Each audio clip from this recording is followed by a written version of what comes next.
Hallo zusammen, wir haben den Auftrag von den Kunden bekommen, dass die Getriebe Geräusche macht.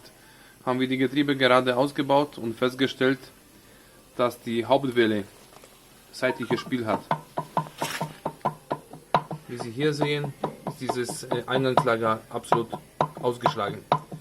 Und das war die Ursache, warum das Auto beim Fahren, bei Lastwechsel die Geräusche gemacht hat. Servus!